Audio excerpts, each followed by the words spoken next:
Welcome to our channel. Today we how to verify IRS notice response steps with Taxpayer Advocate tools, detailed guide step by step clearly.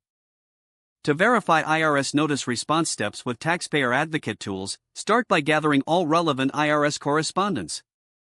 Locate the specific notice you received from the IRS. Take note of the notice number and any other identifying information. Visit the Taxpayer Advocate Service website. Look for the Contact Us section on the homepage. Identify the local Taxpayer Advocate office nearest to you. Find the contact information for that office, including phone numbers and email. Call or email the local Taxpayer Advocate office for assistance.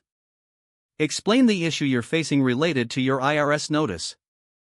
Provide your personal information, including your name, social security number, and details about the notice.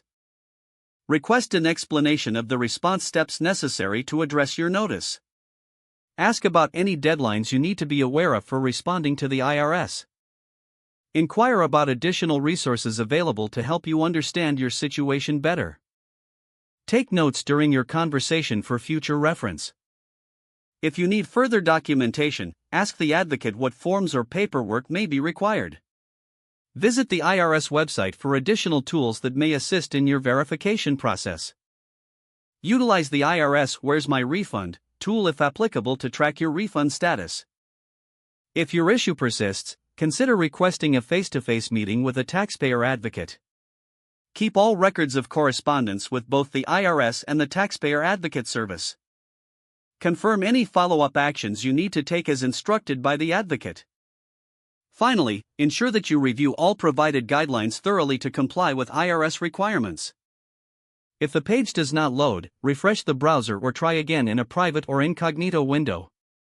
Make sure you are using the correct email address, then retype it carefully to avoid small typos.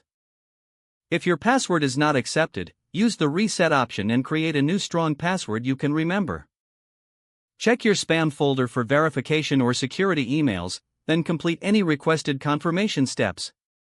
Enable two-factor authentication if available to improve account security and reduce unauthorized access risk. After signing in, review your profile details so your contact information and settings are accurate and current. If you see an error message, note it down and try again after restarting your device and internet connection. Don't forget to like this video and subscribe to our channel for more step-by-step tech guides.